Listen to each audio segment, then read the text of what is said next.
Hi everyone, আমরা যখন কোনো সুন্দর স্থানে যাই তখন ইংরেজিতে এটাকে কী বলি? It's a beautiful place. Normal sentence, সবাই বলে it's a beautiful place.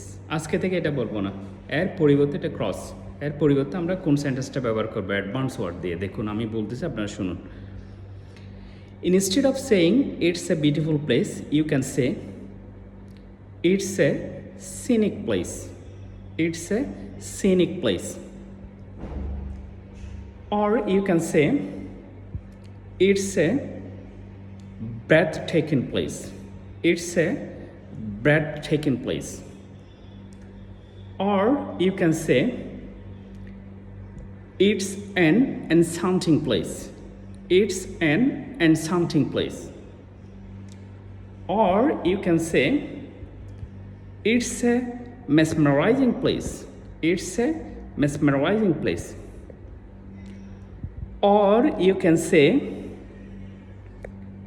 it's a picturesque place. It's a picturesque place. এভাবে আপনি অ্যাডভান্স ওয়ার্ড দিয়ে সেন্টেন্স তৈরি করবেন, তাহলে আপনার ইংলিশ লেভেলটা অটোমেটিক্যালি ইনক্রিজ হয়ে যাবে। You can practice from today. Have a nice day. Bye.